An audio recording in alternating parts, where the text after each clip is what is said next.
This is a training video for Sigma TRANSWAB MRSA triple swab. In this video we will guide you through the correct usage and best practices for this specimen collection device. Open the Sigma TRANSWAB peel pouch. Remove the tube. Note: swabs do not require to be moistened.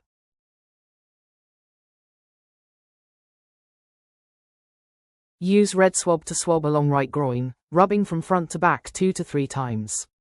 Then swab along left groin, rubbing from front to back 2 to 3 times. Place red swab into tube. Rub and squeeze bud of red swab against the inside of tube. Handle the tube carefully to avoid spilling the liquid. The liquid is required for testing. Remove red swab from tube and discard as clinical waste.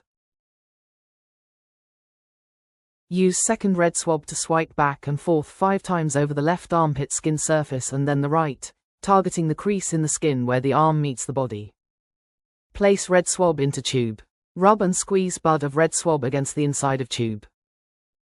Handle the tube carefully to avoid spilling the liquid. The liquid is required for testing. Remove red swab from tube and discard as clinical waste.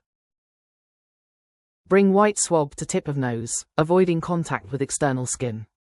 Insert swab approximately 2 cm into one nostril. Gently rotate inside nostril for 3 to 5 seconds. Repeat process for the other nostril using the same white swab. Place white swab into tube. Carefully bend swab against tube until it breaks. Discard non-swab end.